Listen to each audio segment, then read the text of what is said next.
L'Exode, chapitre 27. Tu feras l'autel de bois d'acacia.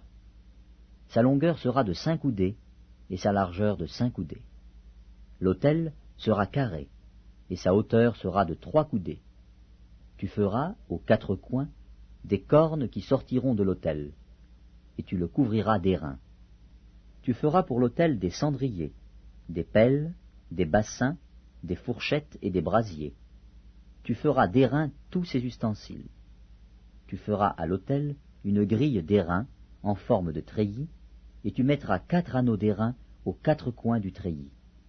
Tu le placeras au-dessous du rebord de l'autel, à partir du bas, jusqu'à la moitié de la hauteur de l'autel. Tu feras des barres pour l'autel, des barres de bois d'acacia, et tu les couvriras d'airain. On passera les barres dans les anneaux, et les barres seront aux 2 côtés de l'autel quand on le portera. Tu le feras creux avec des planches. Il sera fait tel qu'il t'est montré sur la montagne. Tu feras le parvis du tabernacle. Du côté du midi, il y aura, pour former le parvis, des toiles de fin lin retors sur une longueur de 100 coudées pour ce premier côté, avec 20 colonnes posant sur 20 bases d'airain. Les crochets des colonnes et leurs tringles seront d'argent. Du côté du nord, il y aura également des toiles sur une longueur de 100 coudées, avec 20 colonnes et leurs 20 bases d'airain. Les crochets des colonnes et leurs tringles seront d'argent. Du côté de l'occident, il y aura pour la largeur du parvis 50 coudées de toile, avec 10 colonnes et leurs 10 bases.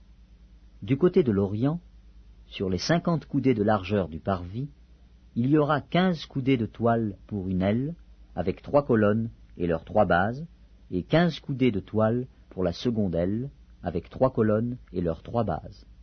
Pour la porte du parvis, il y aura un rideau de 20 coudées, bleu, pourpre et cramoisi, et de fin lin retors, en ouvrage de broderie, avec 4 colonnes et leurs 4 bases.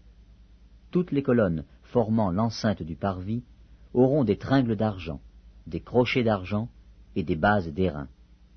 La longueur du parvis sera de 100 coudées, sa largeur de 50 de chaque côté, et sa hauteur de 5 coudées. Les toiles seront de fin lin retors, et les bases d'airain. Tous les ustensiles destinés au service du tabernacle, tous ses pieux et tous les pieux du parvis seront d'airain. Tu ordonneras aux enfants d'Israël de t'apporter, pour le chandelier, de l'huile pure d'olive concassée, afin d'entretenir les lampes continuellement.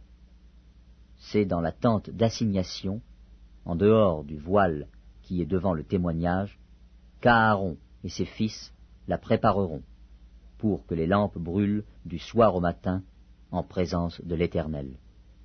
C'est une loi perpétuelle pour leurs descendants, et que devront observer les enfants d'Israël.